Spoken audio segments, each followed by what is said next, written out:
A gente precisaria, acho que o dia inteiro, né, ou 2 dias. Mas vamos tentar fazer uma síntese agora. Mas até o sexto texto, até o sexto selo é muito importante, tá? Porque representa todo esse jogo mais forte do Apocalipse. Eles estão fazendo muito barulho, acho que atrapalha. Então, o sexto texto também é muito importante, porque ele fala dos 7 selos, né? Que na realidade são 6, do sexto texto do Apocalipse. Então, nós vimos que o único que pode abrir o livro Câmara, o livro da vida, é o próprio Yoshua ben Pandira, não é? Que nós chamamos de Yoshua ben Jesus. Ben Pandira é filho do Senhor, que nós chamamos de Yoshua ben Yosef, ou Jesus, filho de José também. Mas ele é Yoshua ben Pandira. Então, só ele pode abrir os 7 selos do livro Câmara, que é o livro da vida. Então, o que é o livro Câmara? É o livro dos destinos. Não é? É o livro que tem todo o destino da humanidade até o final do seu processo evolutivo. E como ele é o padrão, ele é o próprio padrão, ele é que pode abrir os livros. E como tudo é centenário, ele também vai abrir os 7 selos. Então ele começa a tirar selo por selo no Apocalipse. E o primeiro selo, né, quando ele tira quando ele vai tirar o primeiro selo, então o que acontece? Um dos animais, um dos serafins, ele então chama João e ele fala: vem aqui que eu vou te mostrar. E mostra o que acontece com o selo. Porque o selo não foi aberto. Ele mostra o que aconteceria. Então ele vê um cavalo branco.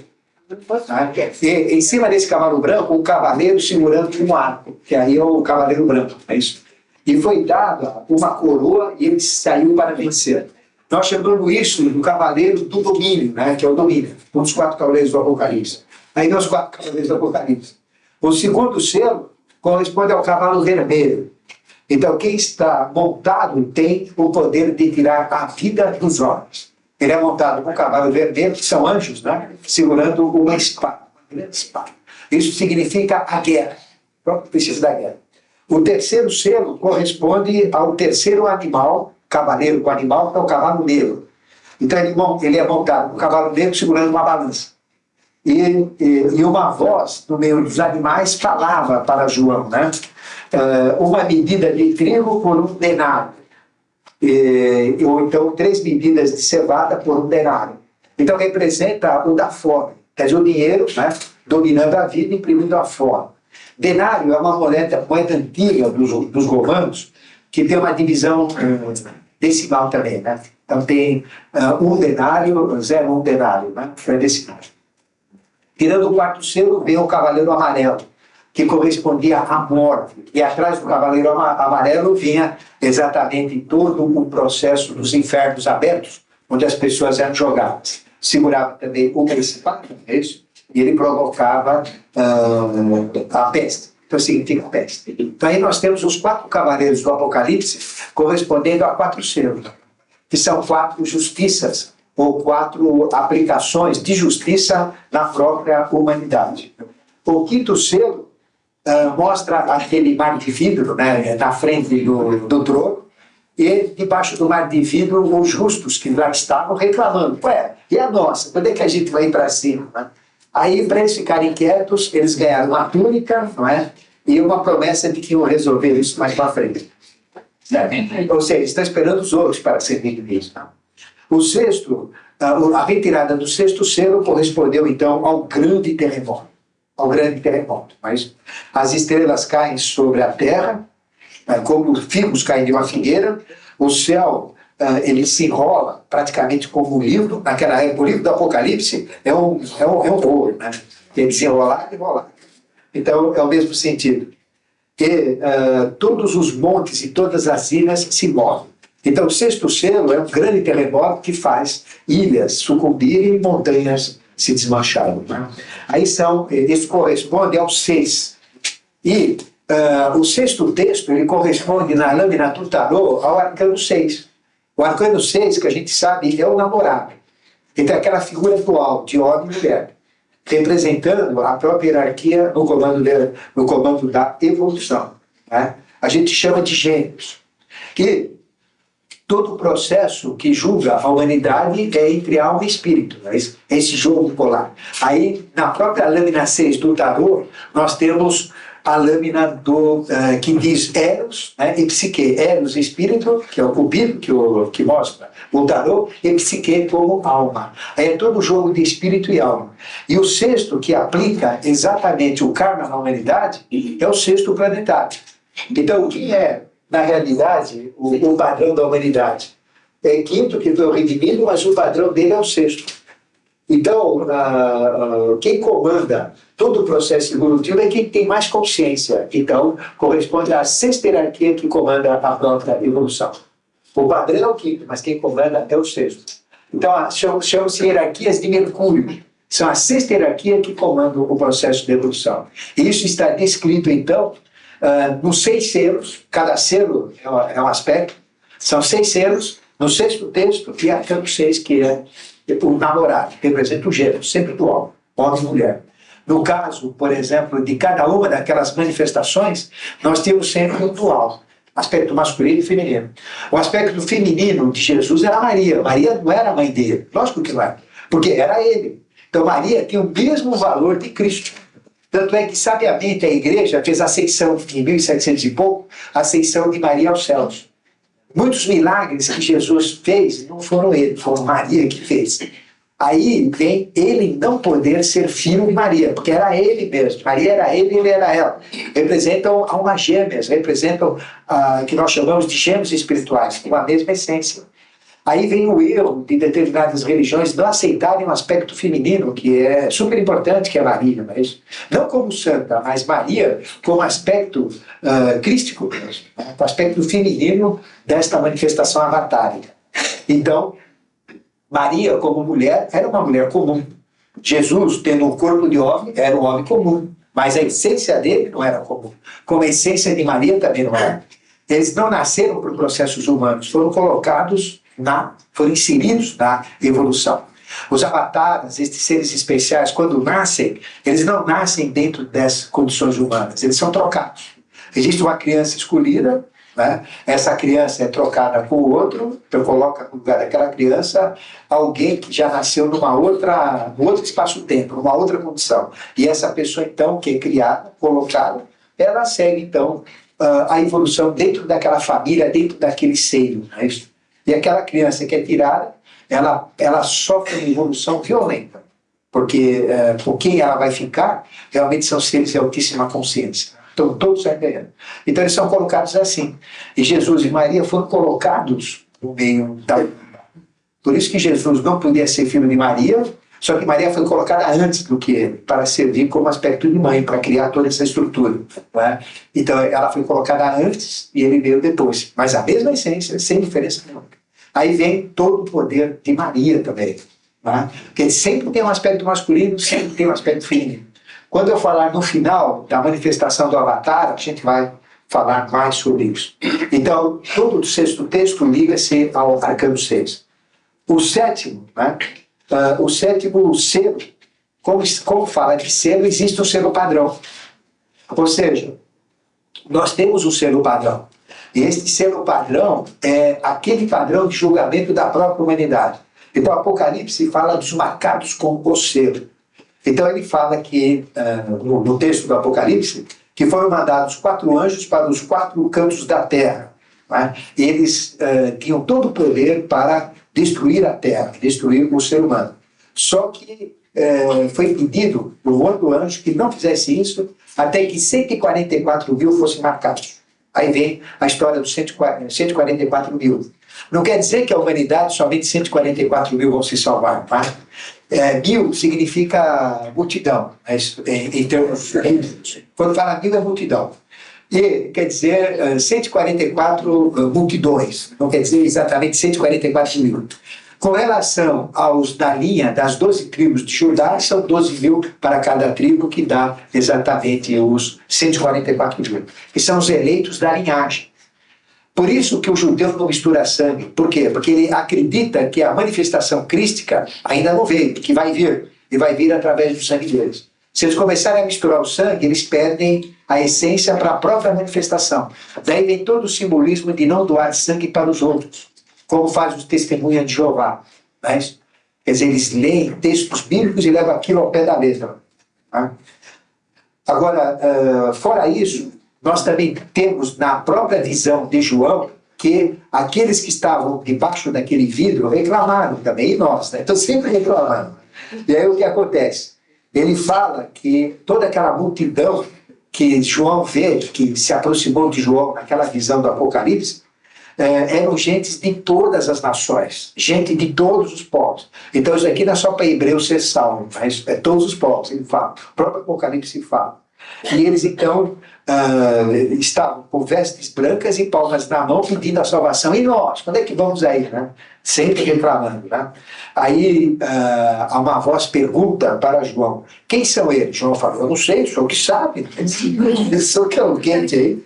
Então ele falou: eu sei sim, esses são os que lavaram as suas vestes no sangue de Cristo. Então, muitas pessoas falam que só 144 mil vão salvos. Não, vão ser salvos. Não. O Apocalipse diz que é muito mais. Então, não precisamos ter medo. Certo? Muita gente vai de todas as nações. Elas vão ser redimidas. E todo esse processo está dentro da marcha das civilizações, que nós chamamos o carro. Carro nada mais é do que a Merkabah Celeste, que é a Arca da Aliança, que tem os valores sagrados, tem o padrão da humanidade, a Arca da Aliança, que Moisés levou no Êxodo. E isto está representado, tudo isso que eu falei está representado no tarô pela lâmina 7, que é o carro. Então o carro representa exatamente o itinerário evolutivo, a marcha das civilizações, representado pela Arca da Aliança, que tem os valores, os padrões evolutivos. E o que tem na Arca da Aliança? Dentro dela tem o maná, que é o presente espiritual dos deuses para os homens. Então é o alimento de Deus. Tem a vara de Araão, que é a vara de poderes mágicos. Depois tinha o altar dos perfumes, tinha o cálice sagrado. O que é o cálice sagrado? É o cálice receptáculo da experiência de todos os avatares na face da terra. Então o que tem atrás do mistério do grau? É exatamente esse tópico do Apocalipse. Ou seja, o grau é a taça bendita caída dos céus. Né? A taça que recolhe o sangue, não só o sangue que José de Arimateia e Nicodemos recolheram quando ele foi inacetado, o mesmo cálice da Santa Ceia, não é aquilo, mas o cálice de todos os avatares. No Santo Grau nós temos o cálice, o sangue de Krishna, tem o sangue de Buda, tem o sangue de Vyasas, de Zoroastros, de Rãs, de vários seres que serviram de mestre. E por que tem o sangue? Porque o sangue, ele acumula todas as experiências de uma pessoa. Ou seja, tudo que a gente percebe pelo mundo, através da visão, da audição, do olfato, do paladar e do tato, vem para o sangue. Então todos os sentidos são permeados do sangue. Então o sangue representa toda a nossa astralidade. E a nossa astralidade, a nossa raiva, a nossa preguiça, todos os nossos vícios, os 7 vícios capitais, as 7 virtudes capitais, isto mexe com hormônios. Então todos os hormônios estão na corrente sanguínea. Então o sangue é o receptáculo do nosso astral, das nossas emoções. E o sangue de Cristo é um sangue perfeito. Ele tinha os hormônios na taxa perfeita. E hormônios na corrente sanguínea que a gente tem, ou mais do que deve, ou menos do que deve, geram desequilíbrios, geram vícios, os 7 vícios capitais. Mas o dele era perfeito, ele tinha um sangue perfeito, é um sangue eucarístico. Aí vem a Eucaristia. O que é Eucaristia? É a gente se unir com o nosso eu, com o nosso Cristo interno, com a nossa essência. Então, este sangue de Cristo, ele representa toda a essência avatárica. Uma minúscula partícula dele tem um poder fantástico. Aí vem o poder do Santo Grau, o poder do sangue de Cristo. Da mesma maneira que usa o sangue de bode para as emanações do sangue atrair entidades do baixo astral, elas ficam loucas com o sangue. O sangue, ele atrai entidades terríveis. Por isso que existem aqueles crimes de esquartejamento, de antropofagia, que morrem. Porque quanto mais sangue tem, mais a pessoa fica doida, inspirada por estas entidades do mal. Mas da mesma maneira existe o sangue sublimado, que é o sangue dos avatares, o sangue do sacrifício, ou do sacro ofício de fazer sagrado. Aí vem os mistérios do Santo Sangue. Não é? Então, este mistério, ele liga-se à própria Arca da Aliança. Então, o que é a Arca da Aliança? É o receptáculo das experiências dos deuses na face da terra. Então, representa tudo quanto é totem, tudo quanto é valor está na Arca da Aliança. Então, ela representa o carro-chefe que comanda a evolução, dentro do jogo do bem e do mal. Então, é o arcano 7. Então, na realidade, esse grande selo, esse grande padrão, né, esse padrão da humanidade está ligado a uma identidade com esses valores da Arca da Aliança. Então, quem tiver identidade com eles, tem o selo de sua marcação. Funciona assim. Então, este seria o arcano 7.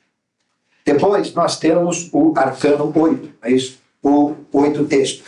No 8º texto, ele fala do 7º selo. Ele já tirou 6, mas fez esse comentário e agora tem o 7º selo. Aí surge aquele silêncio. É o tchan, tchan, tchan, tchan, né? Então, João, ele ficou esperando meia hora para acontecer alguma coisa. Foi silêncio total. E depois dessa meia hora, os 7 anjos na frente do trono receberam cada um 7 trombetas. E um anjo chegou perto do altar, pegou fogo, colocou no turíbulo e começou a mexer o turíbulo, aquilo que a gente usa na igreja. E daquelas brasas caíram na terra e foi uma desgraça, não é isso? Então, aí tiveram relâmpagos, trovões e terremotos na terra. Só com um pouquinho de brasa que escapou assim, do turíbulo do anjo. Né? Veja o poder dele. Aí tem, então, as 7 tocadas de trombeta.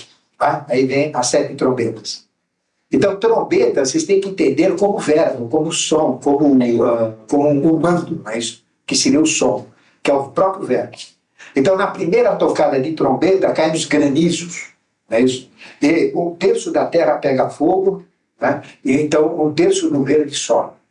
A segunda trombeta, ele lança um monte pegando fogo no mar. Né? Então, cai um monte pegando fogo no mar, e o mar fica sujo de sangue e morre 1/3 dos seres vivos no mar.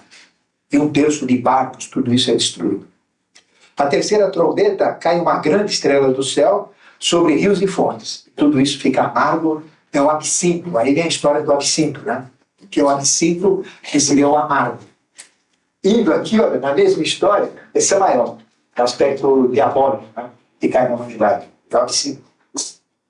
Então, 1/3 da água fica envenenada e muitos homens morrem com esta água. A quarta trombeta, o sol é ferido 1/3, que ele escurece.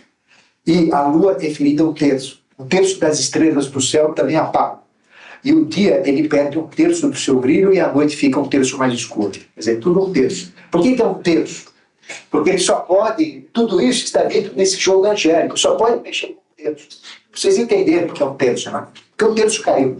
Então, 2/3 não pode mexer agora. Aí passa uma águia gritando, ai, ai, ai, ai, ai, ai, que é a famosa, os ais do Apocalipse. Né? Quer dizer, não foi nada, vai ver o que vai vir depois. Aí vem, bom, e essa parte 8, veja só, 8, arcano 8 qual que é? Justiça. Também. Exatamente nesse aspecto. Isso é o castigo de Deus, né? A aplicação da própria justiça, ligada ao signo de Câncer. Depois, o 9º selo, aliás, a quinta trombeta, né? Que seria o texto 9. Então, o 5º anjo toca a trombeta, cai uma estrela do céu com a chave do poço dos infernos. E ela abre, então, os poços dos infernos. E dos poços dos infernos sai uma fumaça incrível. E dessa fumaça saem os gafanhotos apocalípticos. Só que esse gafanhoto ele é bem diferente do que a gente faz. Ele parece um escorpião. Ele tem rabo de escorpião, pica que nem escorpião, ele tem dentes de leão, cara de homem, dente de leão, morde ferozmente e provoca dores incríveis. Mas não mata. E eles vão castigar a humanidade 5 meses. 5 meses. Porque o gafanhoto vive 5 meses, exatamente porque, por isso que ele é um período de vida do gafanhoto. Então, este é o processo. Mas quem tem o selo na fronte não vai ser atacado. Ou quem tem o padrão da própria Arca da Aliança, o padrão da evolução. E eles são chefiados por um anjo que chama Abaddon. Aí vem o absinto, o Abaddon, para a gente entender. Então é o anjo que comanda esta praga dos gafanhotos. Se vocês lerem a praga de Moisés, tá? Uma delas também é do gafanhoto. Então tem sempre o gafanhoto na história. E diz que comer gafanhoto é bom. Tem proteína, gostoso. Tem muitas raças que comem. Então, se tiver esse ataque, o negócio é comer os gafanhotos. Depois tem a sexta invasão. Quer dizer, a sexta trombeta. Tá? Ela provoca a invasão da cavalaria. Então, os anjos, 4 anjos que são atados no rio Eufrates, né? Porque fala muito o Apocalipse do Eufrates. Por quê? Porque todo o ataque que os israelitas, que os hebreus recebiam, vinha sempre pelo Eufrates, que eram dos assírios e dos babilônios. Né? Sempre tinham que vir pelo Eufrates. Então, o Eufrates era o ponto-chave deles. Né? Então, na sexta, realmente, trombetada, vão sair, então, os 4 anjos e vão matar 1/3 da humanidade. 1/3 da humanidade. Sempre 1/3. Até aqui está 1/3. E são 200 mil anjos, né? Com couraças cor de fogo, já se queixou. Cavalos com cabeça de leão e rato tendo na ponta cabeça de cobra. Então, morde pelo rabo, morde pela cabeça, escapa pelo olho. Coisa é feia. Coisa é brava. E vai matar assim 1/3 da humanidade. Então, 1/3 só. Agora, eles não vão matar pessoas, algum tipo de pessoas. Por exemplo, eles não vão matar aqueles que estão de acordo com a lei, não é? Não vai atacar quem está dentro do padrão evolutivo, que não usam da idolatria, cegos, surdos e paralíticos, que já estão pagando caro, já estão sofrendo, e também aqueles que não mataram, né, e não roubaram. Então, político não trouxe. Aí a gente vai calculamento todo. Vai ser legal. Bom, então, o arcano que corresponde ao nono texto é o ermitão. Então, quem é o arcano 9, o ermitão? Ele representa exatamente o padrão da humanidade, que é esse padrão, né? Quem tem o padrão é atacado, quem está fora do padrão, ataca. E sabe onde está acontecendo isso? Agora. Nós estamos sendo julgados, está acontecendo a nós. Porque o Apocalipse ele é cíclico. Então nós estamos passando por esse padrão. E o padrão é o número 28. O número de julgamento nosso é 28. Nós temos 14 fatores positivos, escândalos, 14 fatores negativos, liganas, no chakra cardíaco. Está aqui tem. Então o registro de alma está aqui. O homem tem 14 positivos e 14 negativos. A mulher tem 14 positivos e 14 negativos. Somando os dois, 56. 14, 14, 28, padrão de julgamento do homem. 14, 14, 28, padrão de julgamento da mulher. 28 mais 28, 56. Então o jogo do tarô menor está no coração. É o jogo da alma. Isto, todos os fatores positivos, escanas, todos os fatores negativos, lidanas, que nós temos dessa vida, se mostram no momento da morte. Em cima disso é que nós somos julgados. Para onde a gente vai? Para que região do astral a gente vai? E, no caso do umbral, que é a personificação do nosso karma, a personificação do karma total, não da minha personalidade, da minha e de todas as outras, né? Aí, então, é o padrão total. Aí é a personificação total. Certo?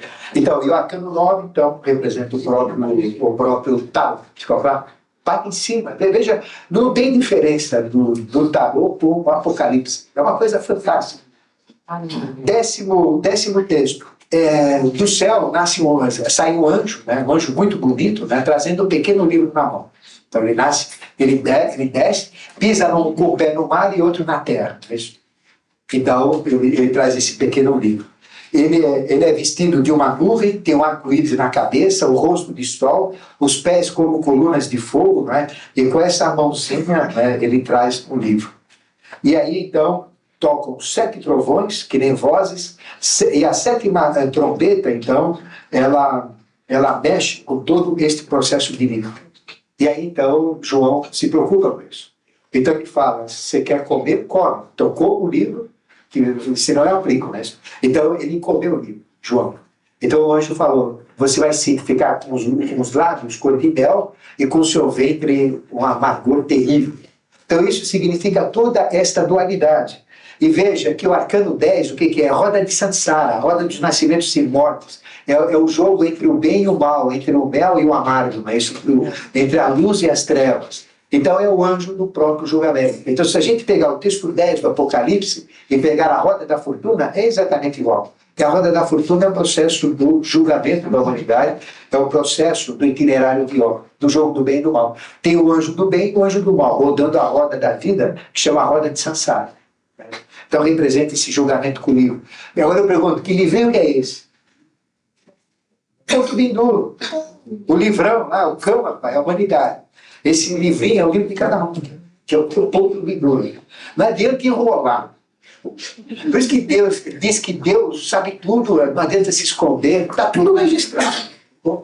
Não dá para enrolar ninguém. O 11º texto, né? Então ele pede para o profeta medir o santuário. É um texto assim muito íntimo, né? Muito estranho, muito misterioso. Né? E nesta medida ele vai dar 2 testemunhas para ele medir. O que é isso? Medir o santuário, né, é ele ter uma medida do que ele pode trazer, ou do que ele, como profeta, ou como representante de Deus, pode levar para salvar a humanidade. Ele não consegue medir, né? Porque não consegue saber quantos que vão ser salvos. Né? Vou resumir desse trecho do Apocalipse. Mas, no trecho 11, né, que eu estou, ele vai dar, então, ele dá uma vara para medir, e vai dar 2 testemunhas revestidas de saco com poder para profetizar. Não é isso? Então, ele tem 2 testemunhas com poder total, que pode fazer chover, pode criar terremoto, pode colocar pragas na terra. E essas 2 testemunhas vão se manifestar na face da terra, né? Ele sempre fala, como 2 seres, e 2 seres que vão ser amados no início, odiados depois, porque eles são muito rigorosos. E eles vão castigar mesmo a própria humanidade. E esses seres já estão no meio da humanidade. Que nós conhecemos como Aquidorge e Aquigorge, culturalmente falando. Então, eles têm toda uma preparação de aplicação de rigor, para depois desta aplicação surgir, então, a manifestação crística ou avatária. Eles já estão aí, estão aplicando rigor. E eles vêm do Oriente para o Ocidente e do Norte para o Sul. E vão pegar mais a faixa da Ásia, desde o extremo da Ásia, vão pegar toda a faixa da Europa, América do Norte. E algumas lambadas vão vir para o hemisfério sul, mas o forte vai ser esse. Porque o foco da evolução está lá, da raça teutônica. A grande transformação vai ser europeia. Vai ser América, Europa e Ásia. Aquela vai ser a grande transformação. A parte inferior do globo já é mais processo da nova era, que seria a África, né? África, Austrália, América do Sul. Então, existe essa dualidade. A grande pegada vai ser no hemisfério norte. Tá certo? Então, estes 2 seres, né, vão ter todo este poder. E eles vão ser mortos pela humanidade. A humanidade vai ter tanta raiva deles que vai sacrificar. E vão sentir tanta felicidade, porque eles vão castigar tanto, que eles vão ser mortos e ficar em praças públicas, rodando o mundo inteiro. Veja, naquela época, João falou que eles iam ser vistos simultaneamente pelo mundo inteiro. Dá? Não. Hoje dá, né? Tem internet, aí, canais cabos, dá. Então veja como a coisa pensa. E eles vão ficar 3 dias e meio mortos. E todo mundo festejando. Festa lasqueira. Mas depois de 3 dias e meio, eles vão ressuscitar. Vão ressuscitar e subir ao céu. Aí o pessoal vai tremer na base. Porque viram que eles não eram aquilo que eles pensavam que iam matar. Porque não dá para matar esses seres. Aí então vem a 7ª trombeta. Aí por causa disso. E a 7ª trombeta, então, aí o estrago é total. Aí então existe a glória, porque foi aplicada a lei. Então tem um momento de glória dos 24 anciões dando glória, que realmente aplicou, né? Resolveu todo este processo. Né?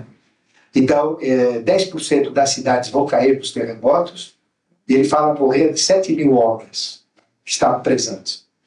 Um número pequeno, né? Mas como 1.000 significa multidão, são 7 multidões. Então, o 11 representa força. Qual que é o arcano 11? Força. E o arcano 11, como força, representa exatamente esta força, né, dessas hierarquias que vêm aplicar na humanidade. Depois, o 12º. Aí começam os sinais. Então, o primeiro sinal do final dos tempos, do Apocalipse, é a visão da mulher e do dragão. A mulher, toda vestida de sol, né, toda resplandecente sobre a meia-lua. Muita gente não entende essa figura da mulher, da Nossa Senhora sobre a meia-lua, não é? O aspecto positivo desta figura, não é? E esta senhora tem uma coroa de 12 estrelas, não é? E ela está grávida. E junto com essa manifestação dessa senhora, existe a manifestação de um dragão vermelho. O dragão vermelho se manifesta perto dela querendo comer o que vai sair do ventre dela. Já está pronto para comer.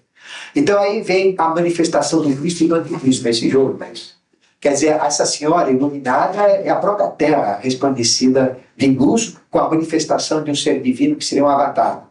Ou a volta de Jesus, seria a volta de Jesus, ou a manifestação crística. E o dragão representa o aspecto dual do ataque, né? Do anticristo e do Cristo. Então, este é o próprio simbolismo. Não é isso? Então, dentro deste processo, este dragão tem 7 cabeças, 10 pontas, né? 7 diademas, e quando ele desceu para a terra, o rabo dele puxou um terço da hierarquia, sempre um terço da hierarquia. Né? Ela se repete. Né? E ele caiu no meio da terra. Aí o que acontece? É a grande batalha de Cristo e Anticristo, onde Micael com Lúcifer na face da terra. Então, o arcano 12, que corresponde ao tarô, né, representa o enforcado, né, representa aquele ser que está com a perna presa. Mas, na realidade, representa o comprometimento com a humanidade. Então, é a luta das hierarquias comprometidas com a humanidade, dentro de um 5º aspecto e de um 6º aspecto, que é representado pelo enforcado. Da mesma maneira que um dos 12 trabalhos de Hércules, né, tem o mesmo significado, né, do arcano 12. E um dos 12 mostra Prometeu, né, que corresponde ao quinto senhor, acorrentado no Cáucaso, ou no rochedo. Vem uma águia, corre o fígado dele de dia, à noite cresce. E chega Hércules, né, o herói, 6º planetário. Hércules é Micael. Né, Prometeu a súmula, é o 5º princípio. E este vem salvar ele. Então, aquele processo que eu falei do golpe, o 6º veio salvar o 5º, né, veio trazer consciência para ele, isso está representado no próprio mito de Prometeu. É exatamente igual.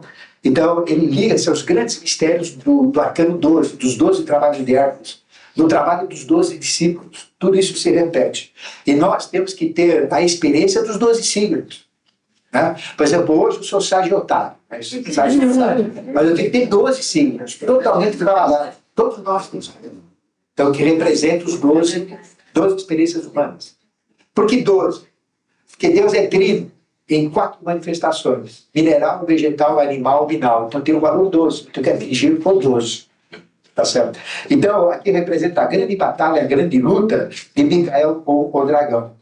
E esse dragão, então, começa a perseguir esta mulher, que é esse jogo do bem e do mal. Né? Depois nós temos o 13, o texto 13. Então, o 13º texto, ele fala da besta aclamada na terra. Não é isso? Então, existem 2 bestas, uma que sai do mar e a outra que sai da terra. A besta que sai do mar tem 7 chifres. Tem 10 diademas, tem 7 cabeças e 10 chifres, e cada chifre uma pedra preciosa, um diadema. É isso.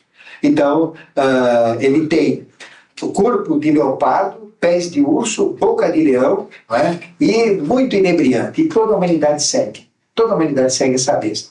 Isso representa o quê? Representa o aspecto. Cada anjo desse no jogo polar tem aspecto positivo e negativo. Tem gente que fala, eu sou Anael e não há. Tem um lado ruim. Por exemplo, o aspecto de Anael ruim. Vamos dizer, Anael imprime toda a experiência religiosa, dos movimentos religiosos. Bom, religião não dá.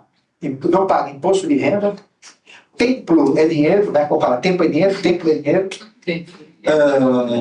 O pessoal fala, todo respeito, pedir mais cedo, pedir mais cedo. Né? Então, aí tem o caso, ele tem uma missão, né? Ele tem uma missão, que é divulgar a Bíblia, etc.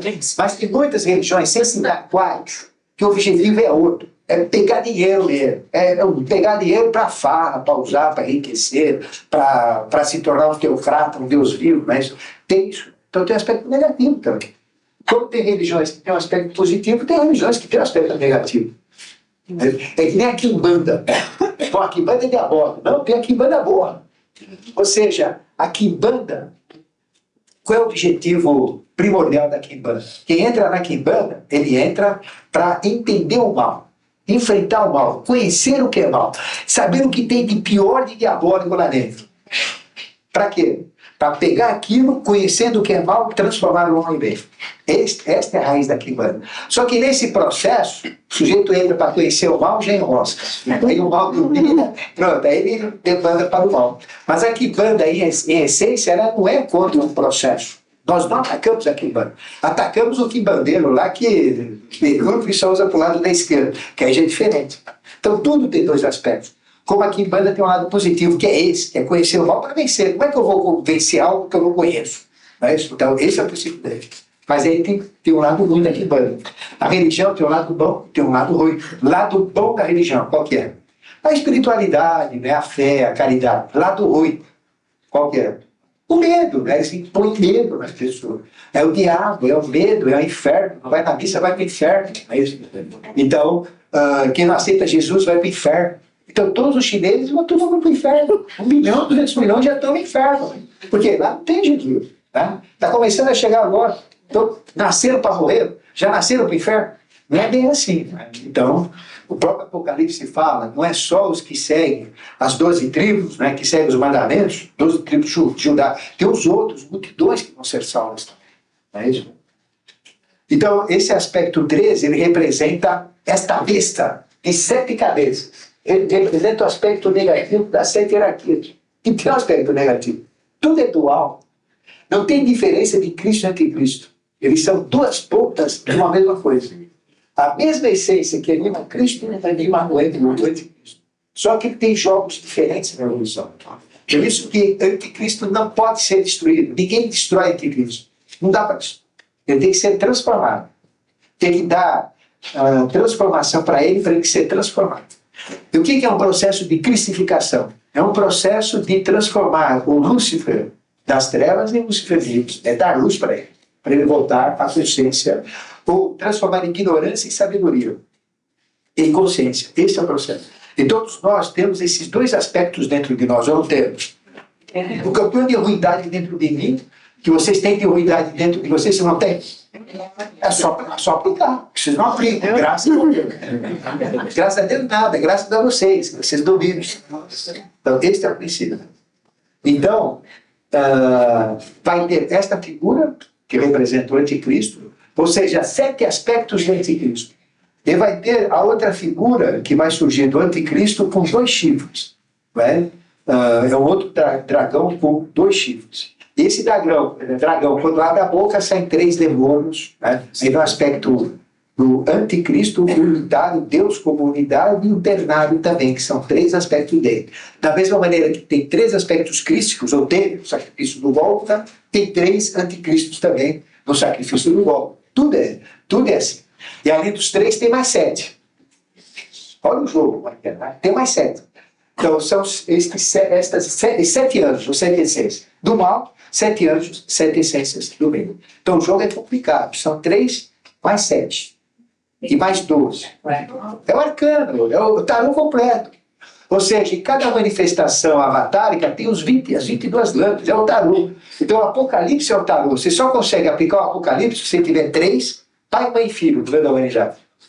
7 aspectos dessa essência em modo geral. E 12, que é o padrão humano, são os 12 signos, o duodenário, né? Os 12 processos evolutivos, 12 meses. Então, 12 experiências. Então, aí vem. Aí são 22. Então, o jogo são 22. 22 negativos, 22 positivos. E de onde vem tudo isso? Melquisedeque. Melquisedeque, senhor das 2 faces. Se a gente olhar Melquisedeque, vamos lá, vamos até o lugar dele. Vamos olhar para Melquisedeque. O que a gente vai ver? A gente olha para ele assim, né? A gente vai ver do lado esquerdo, homem. Do lado direito, homem, do lado esquerdo, mulher. A gente vai ver do lado direito, homem, andrógeno, e do lado esquerdo, animal. A gente vai ver um ser de luz, um ser das trevas, o bem e o mal. Esse é o significado de Melquisedeque. Ele representa os dois. Então, tudo vem dele. Tudo vem dele. Porque senão, não pode ser. Por isso que quando existe uma manifestação, tem sempre Cristo e anticristo. É esse jogo. Agora, quem que vai dar valor e fazer funcionar as coisas? A humanidade. Em cima do que ela se afinar com Cristo, em cima do que ela se afinar com o anticristo. Não é? Então, isto é o que significa o arcano 13. O arcano 13 quer dizer morte. E morte, outro segredo. O arcano, vocês têm que olhar o contrário dele. Quando fala morte, é vida.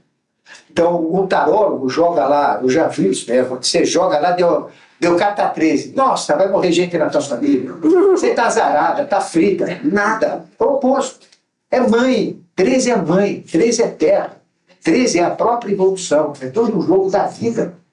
Certo? Então, esse texto, ele liga-se a todo este processo do arcano 13, que aborda morte e vida, esse jogo de morte e vida. Arcano 14, então, a besta de 7 cabeças é o segundo sinal. Repetindo, o primeiro sinal é aquela mulher, né, que aparece com o dragão. O segundo sinal é essa besta de 7 cabeças. O terceiro sinal é essa besta de 2 chifres, que é o próprio figura central, com seus 7 aspectos, que é o próprio anticristo. Depois, na lâmina 14, tem o quarto sinal. Então, o quarto sinal é o seguinte: desce a figura crística e eleva 144 mil para o Monte Sião. Daí vem os mistérios do Sião, que é o mistério do justo. Então, eles estão tentando achar na humanidade uma organização fechada que dominam financeiramente o mundo e querem achar todos os escolhidos. Mas para ele, o escolhido, né, é que nem a provida, né? Uma força estranha, né, chamar vocês. Então, é um processo. Mas ele é diabólico. Tem um lado bom e um lado ruim. Tem os dois lados. Não quer dizer que a provida é diabólica. Mas tem esse lado bom e lado ruim. Então, são 145 mil, né, que são chamados nesse modo. E todos identificados. Né? Bom, aí vem, então, a manifestação de 7 anjos. Falando rapidamente. O primeiro, o Evangelho, que seria o Evangelho universal. Então, existe Evangelho para todo lado. E o Novo Testamento já não é mais Novo Testamento, tem 2.000 anos. Né? Não é mais Novo Testamento. Porque lá não tem os padrões de vida que tem agora. Lá não fala da clonagem, lá não fala do homem como está hoje, não tem todo o sistema da internet, concorda? Então está na hora de chegar um Novo Testamento, que a vida de Cristo vai trazer um novo processo. Né? Então vai ter uma nova igreja, vai ter uma nova religião, que é a religião desse ser que vai se manifestar. Né? Cada um quer ser o dono desse processo, mas ele é universal, é para a humanidade toda. Mas vai ter um novo evangelho. Tá? Quando a gente fala isso, a gente é muito atacado. Mas não dá, a gente olha lá, não dá. A Bíblia é um livro de verdade. A gente tem que saber ler a Bíblia. Mas tem muita coisa que não tem nada a ver lá dentro. Né? Tem textos que foram colocados, você percebe que aquilo não é da linguagem bíblica, foi inserido pela própria Igreja Católica, né? Da época. Então tem muita coisa que tem que ser analisada sobre aspectos assim fortes. Por exemplo, eu sempre falo, no primeiro dia Deus criou a luz, né? Deus criou a luz, não é isso? E no quarto dia criou o sol, que é a luz, né? Que são as estrelas. Né? Então, como é que ele poderia criar luz no primeiro dia se ele criou o sol no terceiro, no quarto dia? Depois, como é que ele pode falar que teve no primeiro dia se não existia sol, e o sol é quem indica o dia? Eu estou falando a nossa linguagem, então vem como não bate. Tem expressões que, por exemplo, Josué parou o sol. Josué não pode parar o sol. O sol está numa velocidade de 990 mil quilômetros por hora. Se parar, pode ir aquilo. Já pensou uma brincada de 990 mil quilômetros? Se pega tudo. Quer dizer, são traduções. A língua aramaica era uma língua muito pobre. Entendeu? Então a tradução é errada, falando besteiras. O pessoal colocou achismo. Isso não tira o valor da Bíblia. Tá? Mas está na hora de uma revisão. E essa revisão vai acontecer agora, essa manifestação do Cristo universal. Dê o nome que der, não interessa. Ele vai fazer. Então vai ser um novo evangelho. E esse novo evangelho, ele sai deste anjo que eu estou falando, que ele tem um evangelho. É um evangelho dinâmico. E este evangelho nada mais é do que o próprio reflexo do livro Câmara, que tem um destino da humanidade. Então ele traz os desígnios da humanidade pelo Câmara. Esse é o evangelho. Para a gente entender essa figura. Né? Então o primeiro anjo que o evangelho é isso. Aí tem o segundo anjo que dizia caiu a Babilônia, caiu a Babilônia. Sempre falando isso. Depois, o terceiro ele via quem tinha a marca da besta. E quem tinha a marca da besta mandava fogo e enxofre nele. Depois, o quarto ficava repetindo: bem-aventurados os que morreram pelo Senhor, ou no Senhor. O quinto, filho do homem. O quinto, quando o quinto anjo surge, na realidade surge o próprio Jesus, né? O filho do homem, né? Com uma foice, que é a colheita. Aí vem o aspecto da colheita. O sexto é um outro anjo com uma foice também. E o sétimo, esse que é interessante, ele tem poder sobre o fogo. Então, com a foice, ele recolhe todas as uvas, né? E provoca, então, leva para o grande lagar, que é um tanque, né? E nesse tanque, então, ele faz 1.600 estádios de vinho. Então, é o grande vinho, né? Que seria o sangue da redenção dele, né? O vinho que vai dar para todos. E tem o lado negativo, que é os caidores na cachaça. Que sempre lá no E o arcano, que corresponde a todo esse processo líquido, né? Chama-se temperança. Então, aí é um processo de temperança. E a temperança é aquela figura jogando uma água na outra. E ela condiz exatamente com o texto, se a gente lesse o texto inteiro. O arcano 15 são os 7 anjos e as 7 pragas, no texto 15. Né? Então ele fala que abre-se o tabernáculo é o receptáculo dos deuses, né? Dentro do templo. E deles saem 7 anjos com 7 pragas, que começam a aplicar as pragas. E o anjo, então, dá 7 taças para cada 7 anjos. Tá? Então, vem, o arcano 15 é o diabo, que nós chamamos no tarot. Mas a linguagem é contrária, é Deus. Então, é a manifestação de Deus por 7 anjos, aplicadores kármicos. O 16, ele começa então a derramar. O 16º texto do Apocalipse, cada anjo começa a derramar uma taça. Então, primeiro, joga uma taça na terra que cria úlceras em toda a humanidade. Né? Então, seria feridas. Então, feridas no ser humano. E naqueles que têm sinal da besta, a coisa pega mesmo. Então, a gente tem AIDS aí hoje. Né? Tem AIDS, tem determinados tipos de cânceres ligados à AIDS. A segunda taça cai no mar e mata todo ser vivo. Lembro que os primeiros castigos, né, que eram da trombeta, etc., atacava um terço. Agora aqui não, é totalidade. Então, todos os que estão fora do padrão de lei, úlcera. Segunda taça. Todos que estão... a taça cai no mar, né, o líquido cai no mar, mata todo ser vivo. Já pensou não ter ser vivo no mar? A terceira, rios e fontes. Contamina. A quarta, o sol começa a esquentar muito e o calor é tão fogo que queima as pessoas. O calor é tão alto que queima as pessoas. A quinta cai sobre a trono da besta, e a besta queimada sai doida para zulminar o ser humano. E quando ela sofre, as úlceras dos que têm úlceras ficam mais doloridas, porque a besta repercute nelas, porque elas são amarradas com a besta. Então dói mais. A dor da besta passa para a dor dos outros. O sexto, né, a sexta taça seca o Eufrates. E secar o Eufrates significa ser suscetível a perder toda a tradição hebraica, que seriam os árabes dominarem tudo. E, então, quando isso acontece, aquele líquido também cai na besta, e daí saem aqueles 3 demônios na forma de rãs, que é o aspecto do anticristo com seus 3 aspectos. Né? E eles então se escondem num local, num monte que chama Armagedon. Aí vem a batalha de Armagedon. Aqui vem então a batalha de Armagedon. E a sétima taça, quando ele joga, terremoto sem fim mesmo, né? É o maior terremoto que houve na Terra. Terra chacoalha inteira e mata praticamente todo mundo. Então veja que no 16º corresponde à lâmina, que agora vocês vão entender. Chama-se Casa de Deus. E a Casa de Deus, na realidade, é o contrário, é a Casa do Homem, que é a Terra. Porque acontece na Terra. Isso corresponde à lâmina 16, tendo 2 seres caindo, né, que são os que comandam a evolução, os gêmeos espirituais, que na Atlântida, a gente sempre fala, correspondeu à destruição da Terra. Então, o arcano 6 representa, o arcano 16 representa a destruição, né, total, com a aplicação do Apocalipse. Então, esse é o arcano 16. Então, chegamos no 16. O 17 ele fala da Babilônia sentada sobre a besta. Então, o que é a Babilônia? É a própria humanidade. A própria humanidade, conspurcada nos costumes, nos vícios. Hoje, o que tem de pilantragem, não é, dentro da humanidade, o que tem de libertinagem, o que tem de erro, é uma coisa fantástica. Isso.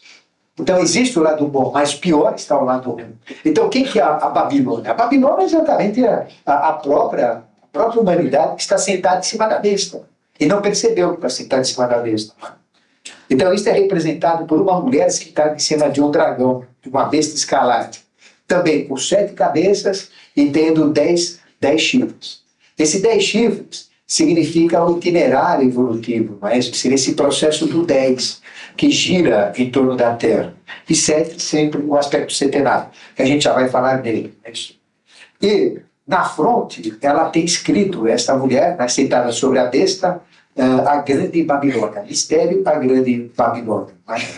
E ele fala dos 7 reis que vão cair. Então, 5 já caíram, um está resistindo, não quer cair, e o último ainda nem começou a comandar. E esses 10 chifres representam também os 10 reis. Essa seria a interpretação. E esta interpretação no tarô corresponde à lâmina 17, que chamam estrelas. Então, quando falo estrelas, a gente sempre fala de aspecto setenário. Então, quando fala estrelas, são 7 anos. Depois tem o 18. O texto 18 fala da queda da Babilônia. Então, aí cai a Babilônia mesmo. Quer dizer, aí seria todo o ataque da humanidade. É isso? E o arcano 18 é Lua. Lua representa o emocional. Então, mostra todo o processo da humanidade perdida pelo seu emocional. E aí, então, que existe a queda da Babilônia, a famosa Babilônia. Vem emocional pela Lua, isso é contado no arcano 18. É isso? Aí vem toda uma destruição. Então, como é que vai ser construída a nova era? Em cima da destruição da velha era. É isso? Então, em cima, nós estamos num processo de desmanche. A sociedade toda está sendo desmanchada. A família está sendo desmanchada. É isso? A sociedade está sendo desmanchada.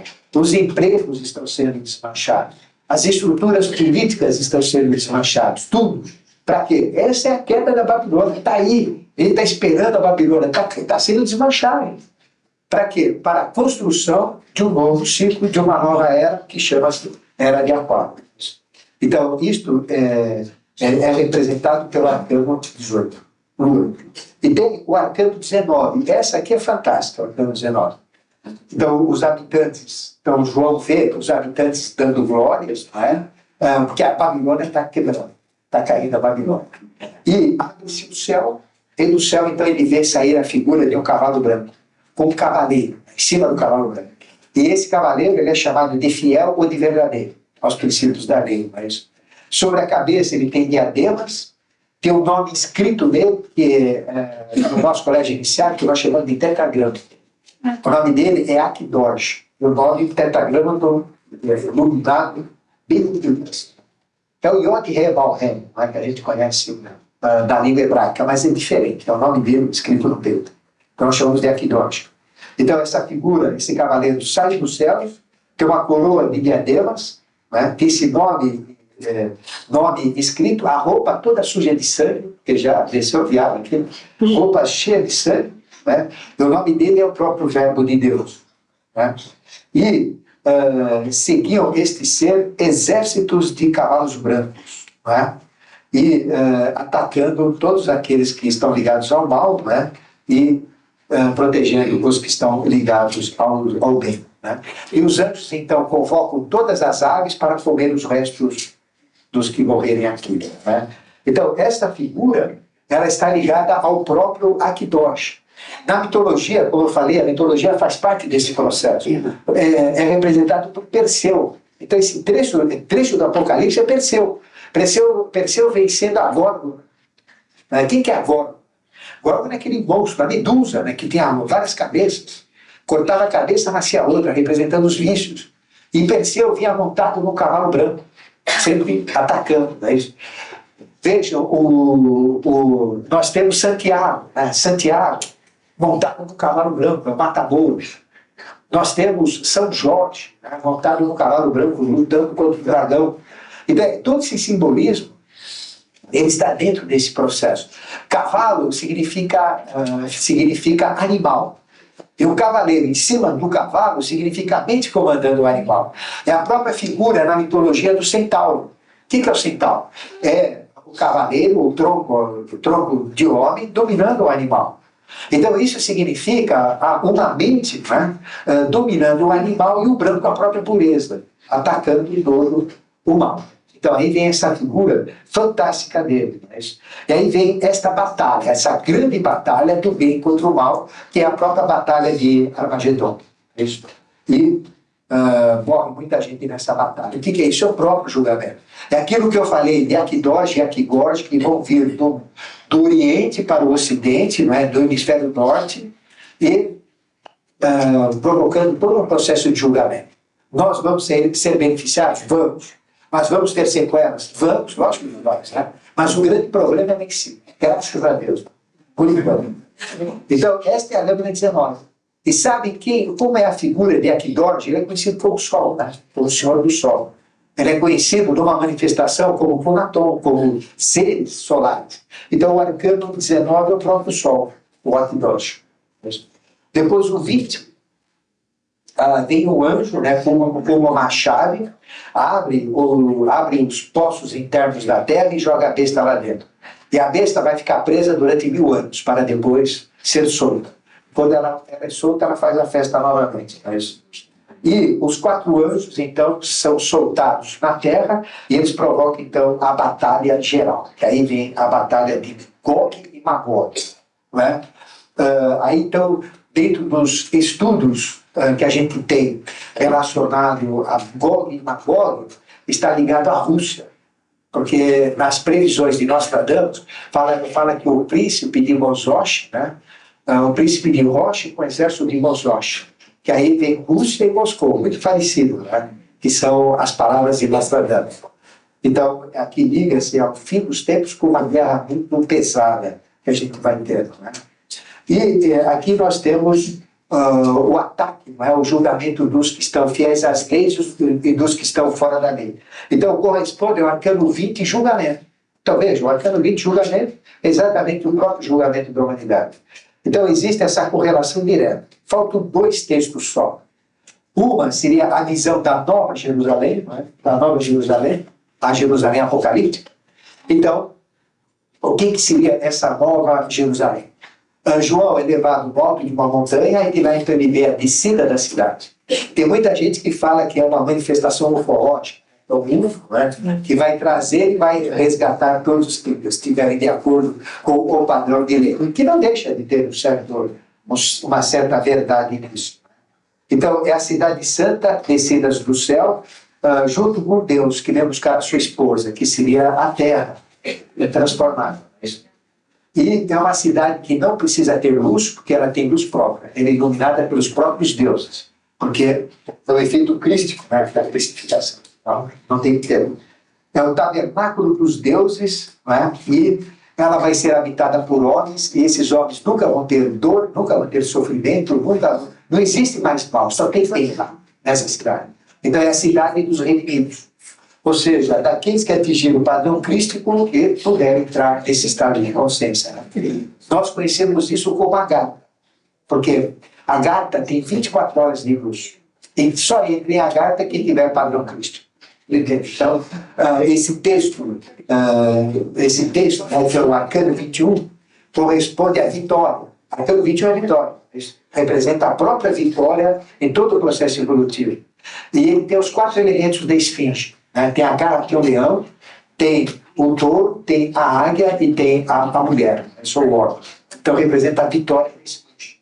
Quem enfrentar a esfinge entra nessa nova Jerusalém. E o que é a esfinge? A personificação do nosso karma. E o que é a personificação do nosso karma? O umbral, que eu falei. Aquele ser espectral que nunca vai deixar de ser visível e que a gente tem que transformar num ser de luz. Lembra disso que eu falei um pouco antes? Então, quando esse ser espectral, horrível, monstrengo, for transformado, que é o aspecto luciférico ruim, transformado no Lúcifer de luz, no aspecto crístico, então, entra naquela cidade que é Jerusalém.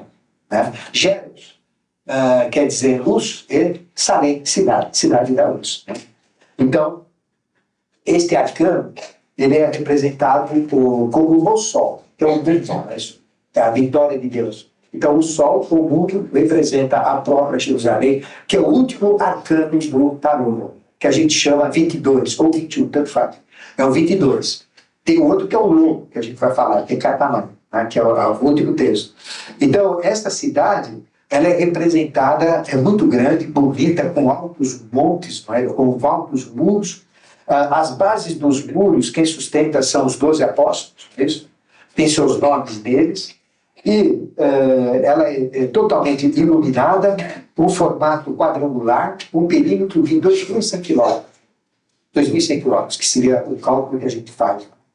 Então, essa seria a Nova Jerusalém. É uma cidade de luz, uma cidade onde os ufólogos falam que é uma grande nave-mãe que vai chegar na Terra e vai arrebatar isso, exatamente os que têm consciências. E outros falam que é apenas uma transferência de consciência para mundos de luz, que nós chamamos Nova Jerusalém, que é um dos nomes de Shangri-La, Agartha, Erdene, não é? São os mesmos nomes, então a gente chama de Agartha. Agora, existe uma correlação direta entre os fenômenos ufológicos e o próprio mundo de Agartha. Então, eles não estão tão fora quando dizem que esta nave vai buscar. É uma questão consciencial. Então, nós podemos entrar em consciência através de Agartha por este meio. Porque o que é o fenômeno UFO? Nada mais é do que o mecanismo que as hierarquias têm para vir de realidades suprassensíveis e entrarem na nossa realidade. Então, de onde vêm todos esses fenômenos UFOs, ou que são esses fenômenos UFOs, nada mais do que anjos acompanhando o processo evolutivo humano. Então, sempre que nós temos explosões atômicas, viagens interplanetárias, quedas, eles estão presentes. Às vezes respeitam o livre-arbítrio. Por isso que eles não têm contato conosco. Mas eles são iguaizinhos a nós. Bonitos, altos, né? 2 metros, 2 metros e 20. Não é isso? Sem asas, porque são os anjos de uma quarta hierarquia que estão acompanhando, iguais a nós, só que não falam com a gente. Porque nós não pertencemos à linha deles. Mas que acompanham como vigilantes todo o processo da evolução na fase da festa. Então, esses são aqueles redimidos. E quando a gente tiver uma consciência crística, uma consciência espiritual, a gente vai entrar em contato com essas realidades. Então, falar deste mundo, né, da Agartha como sendo algo realmente, uma dimensão, como uma grande nave-mãe, como a própria Bíblia deixa transparecer, é uma realidade. Porque quando todo o sistema for desmanchado, quando o homem chegar no final da evolução, todo homem tem que criar uma mancha no sol. À medida que a gente se ilumina, nós temos que criar uma mancha no sol. Se a humanidade toda se iluminar no final da evolução, adquirir o padrão crístico, o que acontece com o sol? Apaga. Então, na hora que o sol apaga, aqueles que acenderam o sol, é isso, eles vão se integrar em outra realidade, para começar um novo processo evolutivo. E a integração nessa outra realidade é exatamente através desse processo. Através de uma nave-mãe, que a gente chama, ou através de um estado de consciência em Agartha. Exatamente isso. Depois, bom, aqui tem toda uma descrição da cidade, que nós não vamos falar, né? Mas é uma cidade que não tem templos, tem luz, tem a árvore da vida, tem o rio da vida, é cercada de muros com 12 portas abertas, porque só entra quem tem consciência, então pode ficar aberta. Lá dentro não tem mal, o mal não entra, só entra bem. Então, esse é o processo. E tem, por último, o último texto, não é isso? Que é o 22º texto, ele fala da vida feliz no céu. Então, isso está representado pela lâmina, que é o próprio lobo. O que é o lobo? O lobo é o sábio. É a linguagem oposta do tarô. Então, aquele mago, que é o arcano, que começa a fazer o jogo da evolução, ele vira, no final do tarô, um lobo que é o sábio, né? A sabedoria total da evolução. Então, ele representa o próprio aspecto crístico. Então, no tarô, o lobo é o Cristo. Porque a linguagem do tarô é inversa. Vocês têm que ler ao contrário. Quando é morte é vida, quando é louco é sábio, quando é noite é dia, quando é diabo é Deus, quando é Deus é diabo. É tudo ao contrário. Esse é um grande segredo, mas é importante.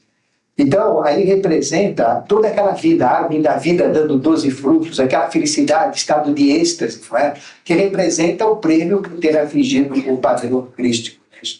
E aqui, então, terminando o Apocalipse, ele fala que quem vai entrar nessa cidade, na Nova Jerusalém, é só quem tiver padrão evolutivo, que vai beber, comer do fruto da vida, beber da água da vida.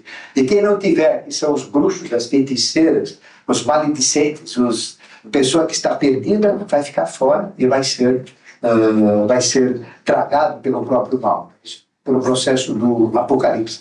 E ele fala lá, olha só o que ele fala: eu sou a raiz e a geração de Davi. Jesus fala, eu sou a raiz, que é a origem de Davi, e a geração de Davi. É o que está antes de Davi e o que está depois de Davi. Esse é Jesus.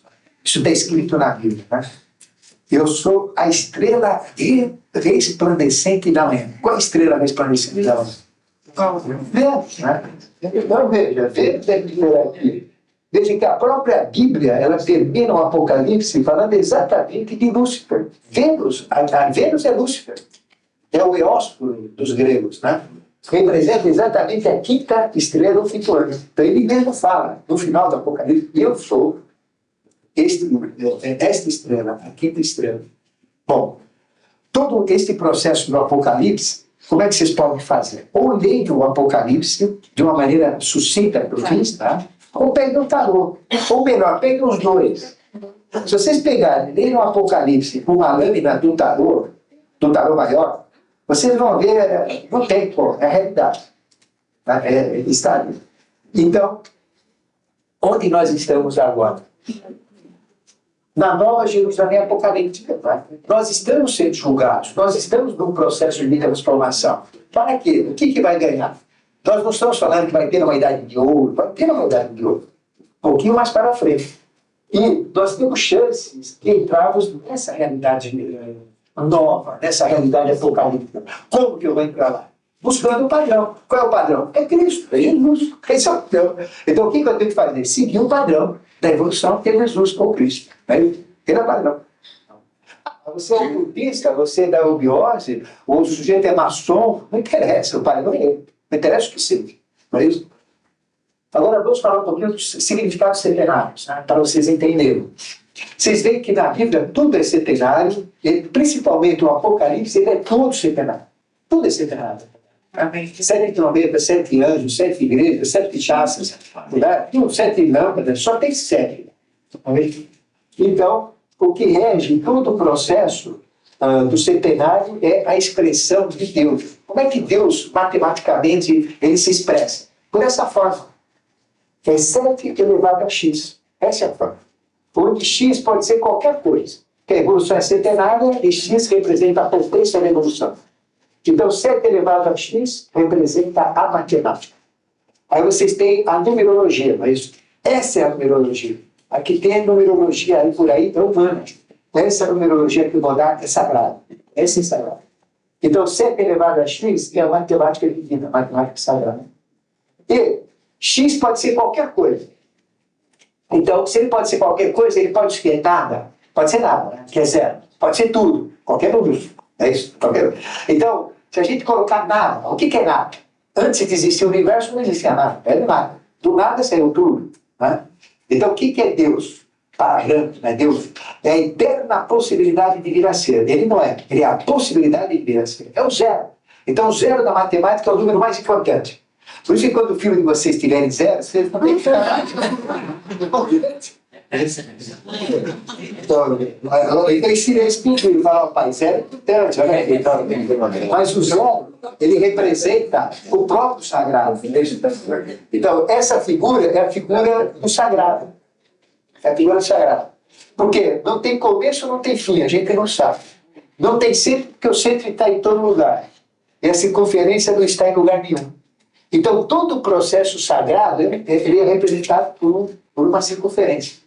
Os templos sagrados são representados por uma circunferência. Sempre, sempre. Então, ele é quadrado por fora, retangular, mas dentro é redondo. Tem que ser. Porque o redondo leva ao sagrado. Por isso que a tartaruga é símbolo sagrado. Porque por baixo, na terra, onde ela encosta na terra, é quadrada. E por cima, ela é circular. Ela representa o sagrado. Por isso que ela tem longevidade. E o casco dela lembra as figuras da papoa que Forri viu às margens do Rio Amarelo, que são os 8 trigramas, de Forri, que hoje está sendo trazido aí popularmente como Feng Shui, né? É isso aí. Então vamos colocar zero. 7 elevado a zero, quanto dá? 1. Qualquer número, por definição, porque ninguém explica, agora vocês vão entender o que é. Ninguém explica isso. Uma professora explica, qualquer número elevado a zero, qualquer um, 1.000, 2.000, 13, 4,5, elevado a zero, tal. Isso significa o quê? Que do zero, ou seja, do nada, surge a unidade, surge Deus como unidade. E a unidade dá o universo, que é o verso da unidade. Então, do nada vem a unidade, da unidade vem o verso dela, que é a unidade. Aí vem a Umbanda, né? A banda, que é outro lado do a mesma coisa. Então, do 7 elevado a zero surge o... Então, surge o quê? O aspecto de Deus, a unidade. Vai começar tudo. Agora, vamos colocar o 1 para ver o que veio do 1, então. 7 elevado a 1, quanto que dá? 7. Qualquer número elevado a 1, dá ele mesmo. Então, 7 elevado a 1 dá 7. Isso significa que de Deus saem os 7 Elohims, os 7 anjos da presença, os 7 autogerados. Aí vem do 1, nasce 7. Aí vem todo o processo setenário. Bom, então foi uma primeira vez. Vamos colocar o número 2, que seria uma segunda coisa na matemática. 7 elevado ao quadrado, quanto que dá? 49. 7 vezes 7, 49. Então, 49. 49, fazendo a redução teosófica, 9 mais 4, 13. Então, é o arcano 13. Ou seja, da polaridade nasce o arcano 13. Arcano 13 é mãe. Então, veja que o 2 está ligado ao 13. O arcano 13 é mãe. Mãe é vida, não é morte. Daí que eu falar que arcano 13 não é morte, é vida. Está aqui, ó. Arcano 13 é polaridade, é mãe, é vida. Que aqui é o primeiro aspecto de Deus é pai, segundo aspecto de Deus é mãe, terceiro aspecto é filho. Então, 13. E do 13, o que sai do 13? O 4. Então, do 13 sai o 4. 1 mais 3, 4. Dá-se o quê? O que a gente é, compasso paternar. Por isso que a mulher, durante a sua vida, ela tem 400 óvulos. 400 é o número da Terra. Por que a mulher não tem 500? Não, ela tem 400. Por que 4 é o número da sorte? 40 é o número da sorte? 400 é o número da sorte? 4.000 é o número da sorte? Por causa de 4, que é terreno. Tem que saber esse terreno. Bom, vamos colocar o 3 lá, seu filho, né? 7 elevado ao cubo, 7 vezes 7 vezes 7, dá 343, tá? Que é 49 vezes 7. 343 somando dá quanto? 10. Aqui vem o arcano 10. Então, o que rege a evolução é o arcano 10, que é a roda da fortuna. Nascimentos e mortes, né? E 10, então, representa todo o itinerário evolutivo. E fazendo a redução, vai dar 1. Ou seja, qual é o destino da evolução dentro desse processo dos 10? Que são os 10 chifres do Apocalipse. Quais que são? É voltar ao Pai, voltar ao número. Esse é um. E esse número aqui é interessante, querem ver? Aqui, ó. 7 elevado a 1 igual a 7. 7 elevado ao quadrado é 77. 7 elevado ao cubo é 777. Que é uma outra maneira de escrever dentro dessa matemática divina. Então, veja. Qual é o padrão de lei? O padrão de lei, ele é feito com 22 arcanos, lembra que eu falei? Que rege a humanidade. E 56 que rege o homem. Então, isso dá 78. 78 dá 15. Qual é o arcano 15? Deus, que é o diabo, né? Mas é Deus, né? O oposto é Deus. Tá aqui, ó. Então é o jogo de Deus. Só para vocês verem como funciona essa matemática. E 78 é 77 mais o valor inicial, né? Que seria o 7 elevado a 1 igual a 7. Então 77 mais 1 dá o 78. Aí dá os 78 arcanos. E o 777 é o número de evolução. Nós temos 111 mineral, mais 111 vegetal, 111 animal, 111 animal, 111 angélico, 111 semideus e 111 deuses, que dá 777. Então o padrão humano qual que é? 444. Perfeito? Então o padrão humano é 444. 111 mineral, 222 vegetal, 333 animal, que é acumulativo, 444 homem. 444 quanto que dá? 12. Aí vem 1, 7 e 12. Sempre vai cair no 7 e 12. 1, 7 e 12. 7 e 12. Então, 744. Qual é o valor que eu tenho aqui? 343. Então, o valor humano é 343. A diferença é o espiritual, que esse é o valor completo. Então, eu tenho quanto? 434. 434. É isso? É isso? 2 para 7, 4. 4 para 7, 4. 434. 434, no sacrifício do Gólgota, é 432 mais 1 mais 1. Porque o número de Melquisedeque, o número da hierarquia, ocultamente falando, é 432. Então o número de Jesus é 432. Então o número é o valor numérico dele, na magia sagrada, na matemática sagrada. E cada coluna tem um aspecto 1. Então o número dele é 432. E esse aspecto dessas colunas são aqueles dois que morreram do lado dele, né? Do lado da cruz. Não eram ladrões, eram seres de hierarquia. Então tudo tem um jogo, atrás daquilo tem um jogo. E veja, agora, 432, vamos falar da Santa Ceia. 432 era Cristo, mais os 12 apóstolos. Quanto que dá? 444. Então o jogo da Santa Ceia tem um jogo humano inteiro. 444. Ali era o padrão máximo. Por isso que a Santa Ceia é tão importante. Foi a maior reunião que houve. Maior do que a época 92. 444. É o valor do velho. 444. Só para vocês entenderem o mecanismo dos relacionamentos. Bom, vamos colocar uma quarta coisa. Né? Então, 7 elevado a 4. Quanto que dá? 343 vezes 7 dá 2.401. Então, quanto que dá? 7. Ou seja, o compasso quaternário, né, ele é regido pelo próprio centenário. Então, o 4 tem que virar 7. O padrão é 7. O compasso quaternário vira 7. Ou seja, qual é a função da quarta hierarquia? Aplicar a evolução centenária, falando teosoficamente. Então, a quarta hierarquia, qual que é? Shiva. O que ele tem que fazer? Criar o processo centenário. Quinta hierarquia. Qual que é a quinta hierarquia? 7 elevado a quinta. É a quinta no jogo do 7. Dá 7 vezes 7 vezes 7 vezes 7 vezes 7. 16.807. Somando dá 22. Então, quem é que está fazendo todo esse processo do Apocalipse? Jesus, né? Ele que falou do Apocalipse passou. Como é que eu fechei o Apocalipse para vocês? Você lembra? Eu sou a estrela Vênus, do louco, né? Isso, quer saber do meu? Eu sou Vênus, a estrela da manhã. É isso que ele falou, né? Eu sigo a linha de Davi. Davi, todo mundo fala que é hexagrama. É errado. Davi é pentagrama. Hexagrama é Salomão. O pessoal fala que Davi é estrela de 6 pontas. Não é? É estrela de 5 pontas. Ele é tipo o Senhor dele. 6 pontas é Salomão. Então ele liga-se ao pentalfa, liga-se ao pentagrama. E Davi é Jesus. Jesus é Davi, Davi é Jesus. Salomão é outra coisa. Salomão é 6, é sexto princípio. O filho dele, que é Salomão, é sexto princípio. Este é a estrela de 6 pontas, Salomão. Então, veja o que diz isso daqui. O quinto anjo, o quinto planetário, não é? Ele vai realizar o jogo dos 22 arcanos.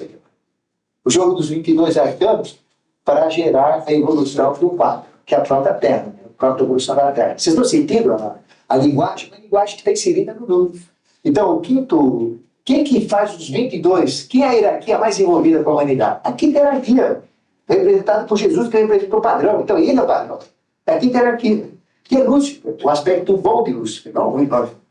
Então, ele representa o comando dos 22 arcanos. E 22 somando dá 4. Então, o quinto, através dos 22 arcanos, comanda o processo evolutivo na Terra. Mineral, vegetal, animal, final. Então, o quarto sistema, o quarto Terra. Qual é o quarto planeta do sistema solar? Primeiro, Sol, que é considerado planeta, pela entidade planetária que ele é. Sol. Vênus. Não, desculpa. Sol. Segundo é Mercúrio. Vênus. Terra. Então, a Terra é o quarto. É o quarto. E quem comanda? O quinto. E o sexto, o que faz? Olha aí. O sexto vai dar esse número aqui. 7, 7, 7, 7, 7, 6 vezes, né? Vai dar esse número, que dá 28. Lembra que eu falei do sexto, que é o padrão da humanidade, que tem os 28 fatores positivos do homem e 28 fatores positivos da mulher? Então, 28 representa o par de gênero. Tem o padrão da mulher, que é o aspecto feminino do avatar. O padrão do homem, que é o aspecto masculino do avatar, que representa o padrão da humanidade. Então, o sexto representa o padrão da humanidade no jogo, que é... Então, ele é o padrão do julgamento. Lembra do texto sexto? Que dá o 28, que é o jogo dos arcanos, no chakra cardíaco. E através, então o sexto, através do jogo do 28, que é o julgador, Eros e o psique, dentro do itinerário evolutivo, que é o 10, arcano 10, roda da futura, vai fazer o homem voltar ao 1. Ele é o padrão para voltar ao 1. Então o sexto, usando os 28 valores, o chakra cardíaco, no itinerário evolutivo, leva ao pai, ao 1. Matemática divina. 7 elevado a 7. Agora, 7 elevado a 7 mesmo. X é igual a 7. O que acontece quando chega no 7? Acaba. Não volta, não. É o fim. Então, 7 elevado ao 7, então, vai dar o quê? Ele mesmo. Não tem mais o que, não tem mais o que fazer. É 7. Não passa de 7. Quer fazer? Pode fazer aqui. Passo para frente, não vai sair disso. O que vai acontecer? Daqui para frente, vocês vão achar, final, 4, 1, 7. 4, 1, 7. 4, 1, 7. Então sai daí. Acabou, está tudo aqui. Então veja que todo o processo está aqui. E cada uma desses números, por exemplo, 2401 tem um significado, como eu expliquei no 343, 16.807 tem outro, aqui tem outro. Cada um tem esse. E onde vocês forem, cada um vai ter um significado. Mas a matemática é essa. O padrão é centenário.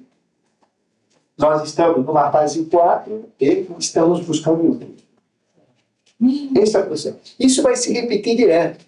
No mundo espiritual é o contrário, né? É o 7 e o 4, 1. Não é? É reflexo do mundo físico. Então veja que aqui, olha, nós temos isso repetido. Nunca mais para. Esse é o ciclo. Porque nós estamos no quarto sistema. Então, o padrão é centenário. Dentro do quarto sistema, nós vamos ter que voltar à unidade. Começa com mineral. O que é esse 7? Mineral, vegetal, vamos lá, mineral, vegetal, animal, nominal. Então, 4. Então aqui, acabou, não tem nada. No quinto sistema, vai ser diferente. Aí vai ter o quê? Angélico, semideus, Deus, voltamos ao pai de Deus. E vejo que a matemática é exatamente isso. Então, toda essa relação centenária do Apocalipse, ela está dentro da matemática divina, ela tem toda uma estrutura fantástica, maravilhosa. E Helena Petrovna Blavatsky rachava a cabeça com os seus discípulos para pôr isso daí na cabeça deles. E eles não entendiam. Não é fácil.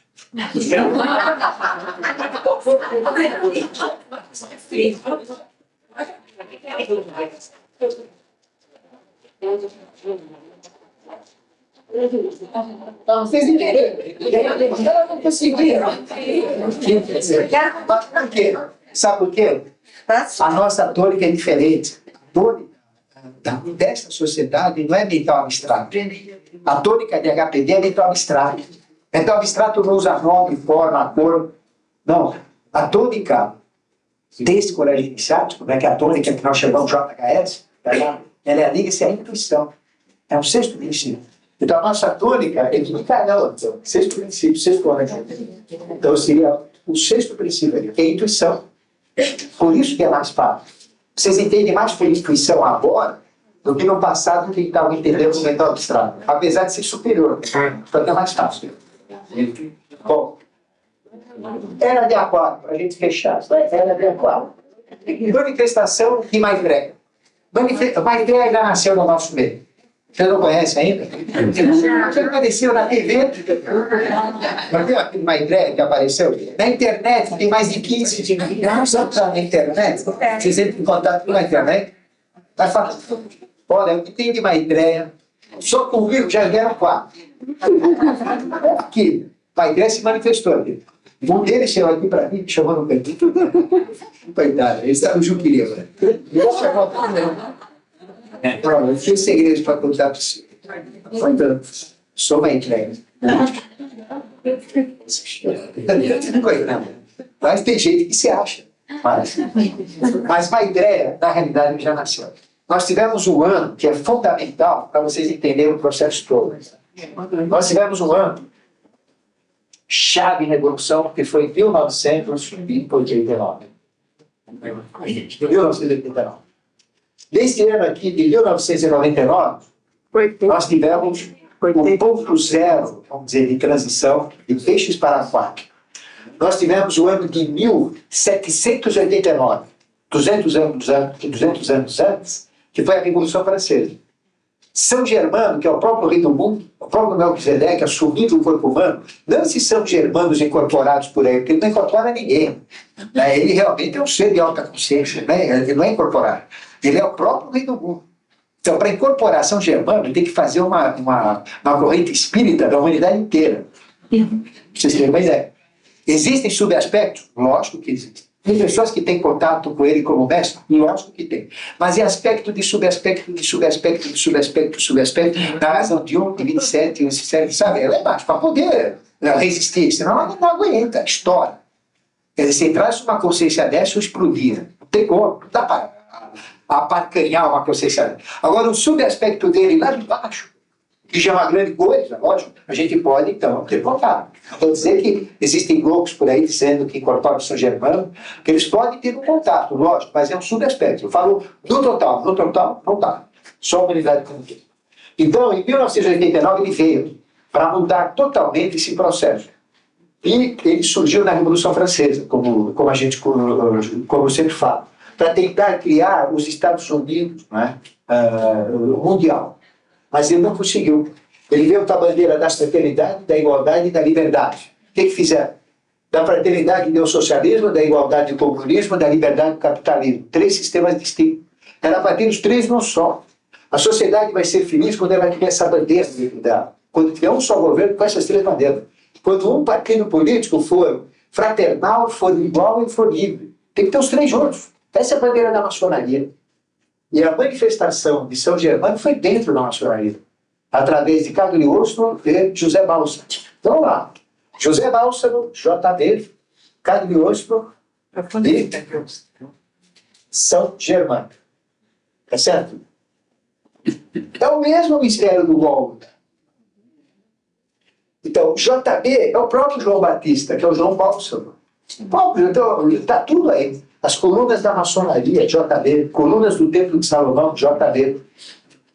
Cagliostro representa o 5º aspecto. E o 6º aspecto, o próprio São Germano.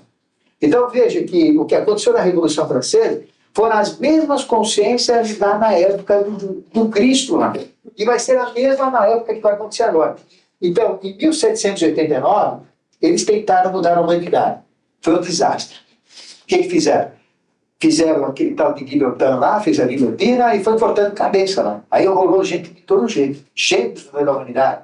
Que nem Lavoisier. Lavoisier foi decapitado, porque ele era cobrador de impostos. E o pessoal não aguentava mais pagar imposto. Né? Então pega tudo quanto é cobrador de impostos e corta a cabeça. E nessa foram os seres de hierarquia, que não foram espertos. Nem Lavoisier, o senhor de altíssima hierarquia, foi embora. Tanto é que quem quiser saber se que está ligado na iniciação, lógico, ajuda muito. Quem está ligado na iniciação e quer saber se ele foi decapitado na Revolução Francesa, ele tem amígdalas. E quem não tem amígdalas não foi decapitado, mas está ligado na obra. Se não estiver, aí não interessa. Então, no meu caso, eu tenho amígdalas. Amígdalas da onça, né? Mas eu tenho. Então, com certeza, fui decapitado. Aqui nesse palco, pelo menos, nós da verdade, já foi. Então, veja, eles interferiram na humanidade e tentaram criar, mas criaram 3 sistemas. Tá? Criaram 3 sistemas evolutivos. E foram o quê? O capitalismo, tá? Que é a liberdade, o comunismo, que é a igualdade, e o socialismo, que é a fraternidade. Entre eles, lógico. Mas o que aconteceu? Não deu certo. E em 1989, o que aconteceu? Acabou isso aí. 1989, 200 anos depois. E em 1889, 100 anos, nós temos as profecias do Rei do Mundo, que falam exatamente o que está no Apocalipse. Mas vamos em 1989. 1989 foi o ano-chave. O que aconteceu em 1989? Vocês lembram? Lembram que o ano ele muda em março, é 21 de março. Então, ainda dentro do período de virada de março, que vai de 21 de março, que é o ponto de equinócio, né? É o ponto no ponto de Ares, onde começa realmente toda a contagem do mês. Daí vem setembro, né? Setembro, 7, outubro, 8, novembro, 9, dezembro, 10. Então, as profecias que nós tratamos para o 10º mês são em dezembro agora. Não são em. Já no passado, não foi ontem. Então, 1989 foi o ano onde dissipou tudo isso. Ali que começou a confusão toda. Aí começou o desemprego, desgraça. Quer dizer, não estava bom, mas aí piorou. Então, hoje em dia, ninguém mais sabe nada. Chinês é democrata, existe o comunismo democrata, comunista capitalista. 1989. Né? Então, nós tivemos um novo ciclo. Coloque agora 16 aqui. Vai dar quanto? 2005. Eu vejo as profecias que a gente tem, revelações que a gente tem, que o Avatar vai se manifestar no ano de 2005 com 16 anos. Então aí vocês viram, em 89, com a profecia que tem, tira 16, que é a idade dele. Então eu vejo que isto foi um marco na sociedade atual. Acabou com tudo. Então tudo agora está em desmanche, está tudo sendo desmanchado. Para quê? Para surgir uma nova coisa. Então em 2005 ele vai se manifestar homem e mulher, né? Nós chamamos de Apanavadeva e Mitradeva. Então ele vai surgir e ele então vai se manifestar com 16 anos. Mas 16 anos, garotão. Quem vai respeitar um garotão desse? Só que ele com 16 anos vai a gente por 200. Isso é isso, primeiro. Segundo, lembre-se, você já ouviu falar de Kunaton, Amenófis IV, que criou todo o processo da maçonaria egípcia. Ele teve 7 filhos. Só 7 plenos, com Nefertiti. E com 16 anos ele tornou-se um grande faraó. Conaton, né? Um ser andrógeno, fantástico, maravilhoso. E esse ser, então, com 16 anos, tinha todo esse potencial. Você já ouviu falar de Conaton? 16 anos. Agora veja, ele vai se manifestar com 16. Será que ele vai vir com todo o potencial aí, na manifestação dele? Ninguém sabe. Pode ser que ele fale, bom, vou dar um tempo. Então, ele está com 16 anos. Com mais 9 anos, vamos dizer, 2005. 2020 ele está com 30 anos, praticamente. Né? 2015, uns 25 anos. Mas, a partir daqui, a coisa começa. Então, já vai. Então, essa é a dica. Ele é jovem. Todo mundo pensa que é um pulazão, né? Barbudão, meião. Então, esse é jovem. Bem jovem, moderno, gentíssimo. Ele vem com 100% de consciência. Jesus não tinha 100% da manifestação dele. Porque naquela época não precisava. É fácil. Porque a consciência ela é acumulativa.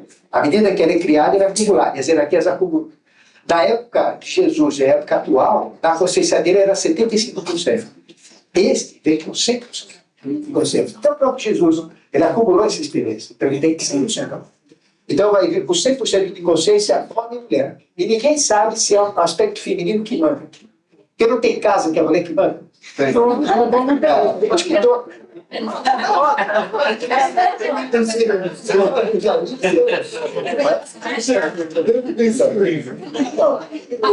Às vezes é um aspecto masculino que está aqui, né? Mas quem está mandando é a mulher.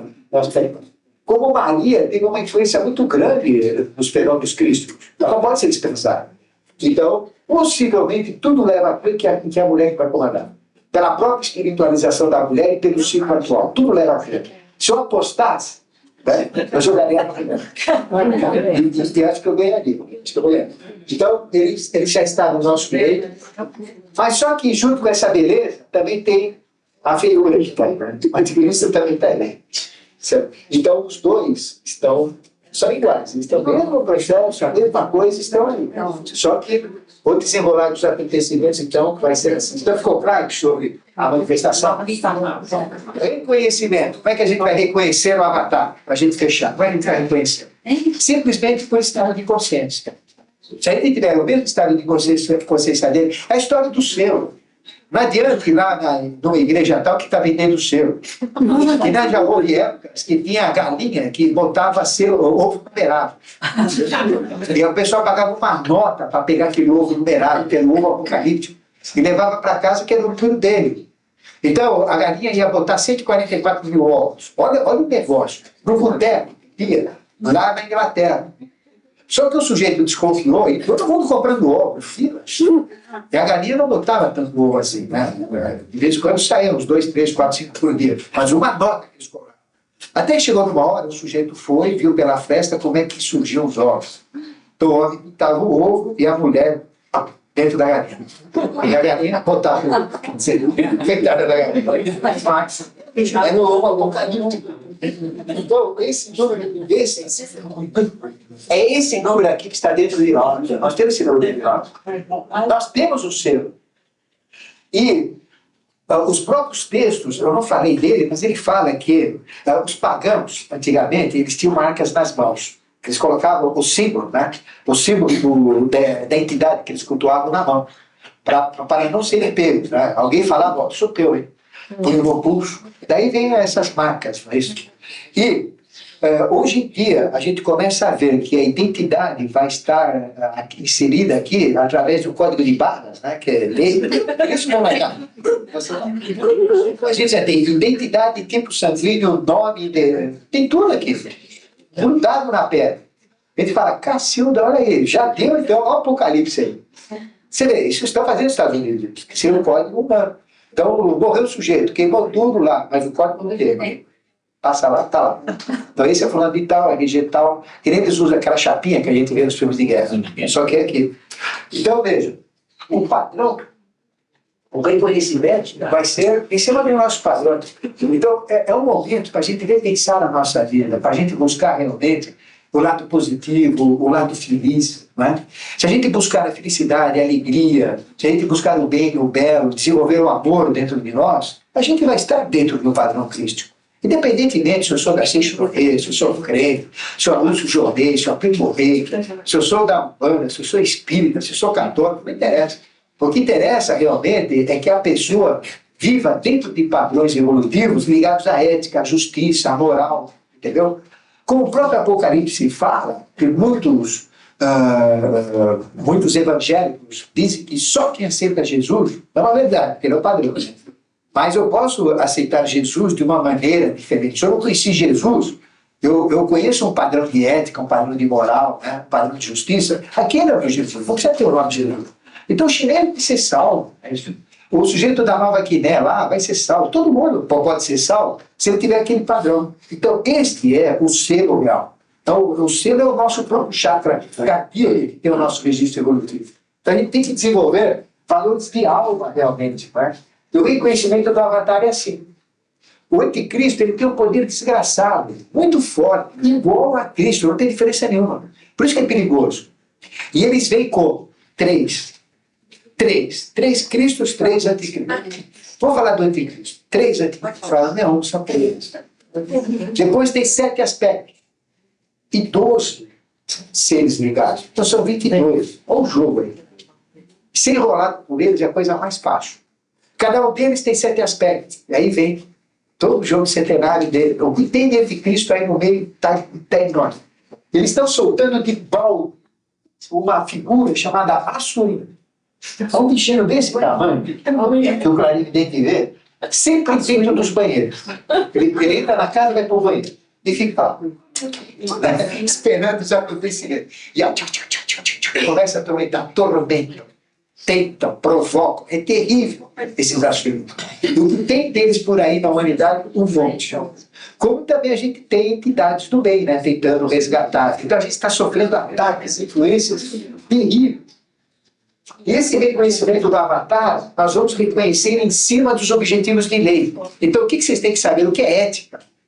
Vocês têm que saber o que é moral. Vocês têm que saber o que é justiça. Isso tem que ser prístina, pura. E aí vocês vão saber reconhecer. Porque o anticristo vem cheio de poderes. Poder para cá, poder para lá. Só que ele vai mostrar os poderes e induzir vocês para o errado. É lógico. Agora, vocês têm que saber o que é certo, o que é ético, o que é justo, para não cair nas malhas. Quantas Nossas Senhoras estão aparecendo aí? Aparece uma por dia. Em todo lugar tem Nossa Senhora. Tem Nossa Senhora real? Tem, mas a maioria não é real. A maioria são anticristas. Existem Jesus aparecendo por aí, tem aos montes, mas poucos são reais. Grande parte deles são irreais, são falsos.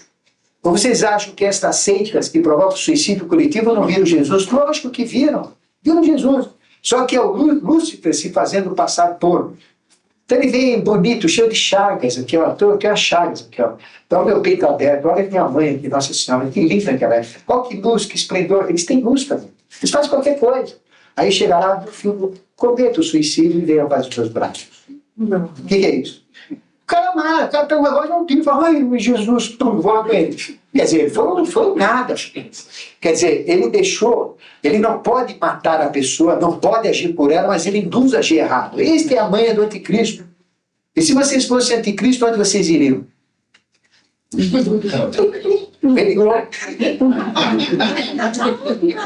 Lógico, eu pego mais gente. Então, veja, nós temos influências deles na mídia, na TV, na rádio, em revista, em igreja. O anticristo já esteve como um papa, ou não? Vocês acham que quem mandou matar aqueles coitados lá, que a maioria foi roubo de terra, roubo de gado, foi saque de terra na época da Idade Média, dizia, aquele cara é bruxo. Vamos lá, mata o bruxo, mata a bruxa. E no final passava a mão dos gatos nas terras deles, mas tem igreja atrás. Então, qual é o primeiro mandamento de Deus? Não, o primeiro é amar a Deus sobre todas as... Eu sabia que ia pegar. Você viu que é?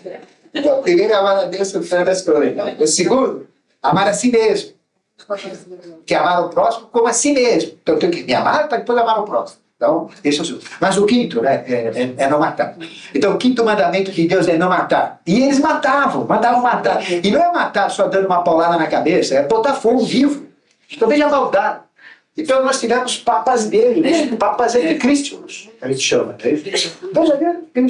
Então não se fie de igreja, não se fie de nada, ele está em todo lugar. Ele entra dentro da igreja, ele assume posturas de igreja, o anticristo. Por isso a gente tem que tomar cuidado. Entendeu? Isso não quer dizer que a igreja é ruim. A igreja é boa, mas existe perigo dentro da própria igreja dela se conspurcar. Então uma verdadeira igreja ela tem que ter uma estrutura muito forte, sedimentada em gente que tem ética, que tem a moral, que não deixa nada entrar lá. Tem que ser assim mesmo. Porque se bobear, ele entra e comanda e conspurca tudo. Então nós temos igrejas comandadas por anticristos. Temos influências dentro da igreja de Cristo e não de Cristo. Ele está em todo lugar, é livre, pode fazer o que quer. Então a gente tem que tomar cuidado. Não é porque eu estou numa igreja que eu estou salvo. Não é porque eu estou no centro espírita que eu estou perdido. Isso não seja. Então, a gente vai reconhecer em cima dos valores dele. Que o anticristo pede para induzir a fazer coisas erradas, fora de ética, justiça e moral. E o Cristo, às vezes, é ruim, é chato, é cri-cri. Mas ele pede para fazer o bem, né? Com justiça, buscar o bem judia da gente. Às vezes aquele que judia da gente é aquele que gosta da gente. Aquele que fica até agradando, recebendo, né? Aquele que às vezes é muito. Então, esse é o princípio. E tudo isso, então, permite viver na nova era. Então, qual seria a regra para a gente viver na nova era? Seria entrar nesses padrões. Mas vocês não precisam esperar chegar a ideia, chegar a qualquer manifestação para viver na nova era. Vocês precisam começar a viver na nova era agora. Quem vai determinar se vocês vão viver ou não na nova era? Vocês. Então, se vocês considerarem que, a partir de hoje, que vocês estão vivendo na nova era, vocês estão vivendo na nova era. E como é que é a nova era? É aquela cidade apocalíptica lá, né, que vai descer. Cidade de luz, de felicidade, de alegria, de amor. Não tem dor, não tem doença, não tem maldade. Então o que você tem que fazer? Pega o urucubaca, dá um chute na traseira dele e manda fora. Pegue as pragas que vocês têm de mãe, de bisavó, de família, que vem aquele negócio, aquele ranço familiar, joga fora, meu Deus. Então pega a praga, pega a ruindade, pega azar. Fala, hoje não tem mais azar, hoje não tem mais tristeza. Fiquem felizes, alegres. Mas porque, cara, eu sou bobo, vou ficar feliz à toa? Não, eu sou feliz porque eu estou vivo. Eu não quero ser feliz. Não é melhor ser feliz do que ficar triste e chorando? Esqueça, não chora mais, não fica triste, não fique aborrecido. Amem a vida, amem a vocês, né? Que Deus mandou, ame a si mesmo. Primeiro, ame a mim, eu sou Deus. Né? Ele fala, primeiro mandamento. Segundo, ame a você mesmo, para amar ao próximo como você mesmo. Então a gente tem que se amar. Então, na hora que a gente se ama, que tem autoestima, a gente vai amar os outros também. Quem não se ama, é impossível amar o outro. Não dá para amar o outro. Se eu não me amar, eu não amo ninguém. E se eu não me amar, ninguém vai me amar também. Eu falei, amor, esse já foi fechado. Se a gente não se amar, ninguém vai se amar. Então vocês têm que se amar. Ficou claro? Joga o grupo vaca fora. Fala, amanhã não, hoje, segunda-feira, é dia do Senhor. O mesmo dia que São João recebeu tudo isso, eu não vou mais ficar aborrecido, eu não vou ficar mais chateado. Esqueça. Se o cachorro morde a gente não tem que abaixar e morder o cachorro. Como dizia Kung Fu Tse, se você recebe um limão, não reclama, faça uma limonada e cuida. Faça uma caipirinha. Pode. O limão, joga, faz uma caipirinha. E como diziam também os mestres, a gente tem que ser igual a uma janela sem vidro. Janela é orgulho. Aquilo que vem passa direto. A janela sem vidro não quebra. Você tem orgulho, ele estilhaça, ele machuca, ele quebra. Então é isso aí. A gente tem que levar a vida para processo determinado. E procurar entender esse padrão de lei, esse padrão de apocalipse que está acontecendo agora. Esse é o segredo. Amar a vida, amar a vocês. Cada minuto é super importante, é gostoso. Na hora que vocês estão comendo uma feijoada, curtem a feijoada. Tem aquele remédio de boca, ele toma a regrinha, senhor, vinho, toma teu última gota. Prestando atenção no vinho, não pensando na dívida. Eles não tem que se preocupar com a dívida, quem tem é quem tem que receber.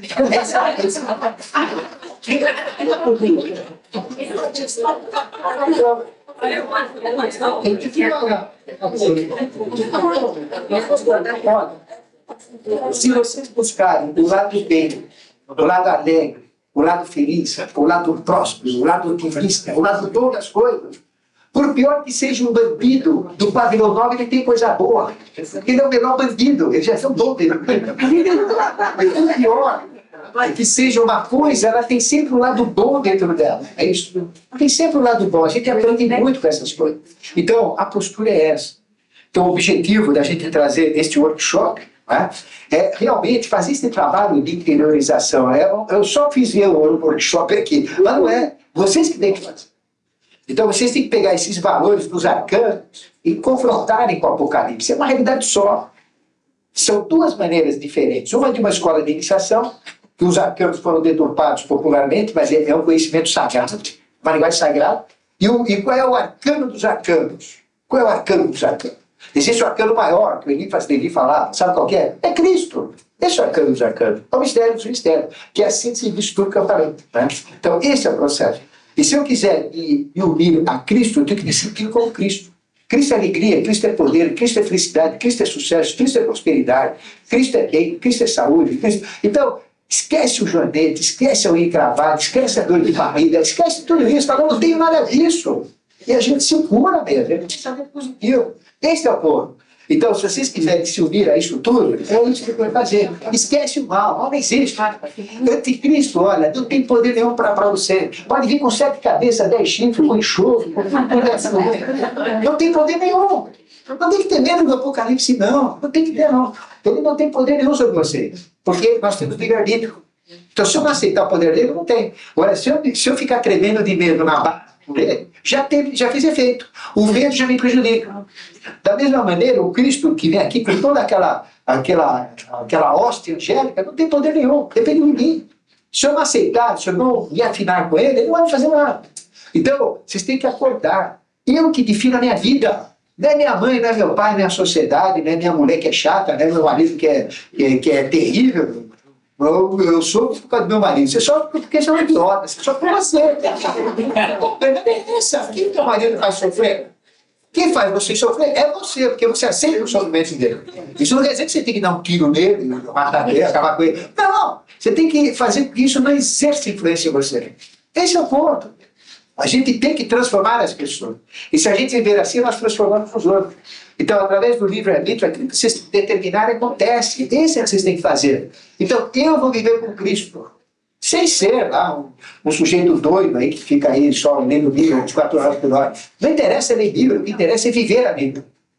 Essa é a ponto. Então, eu tenho que ser uma Bíblia viva. Bíblia é conhecimento. Então, se vocês quiserem ser felizes, depende só de vocês. Então, fala, eu vou ser feliz. Repita comigo. Eu e você. Essa felicidade. Fala assim, ninguém vai me tirar disso aí.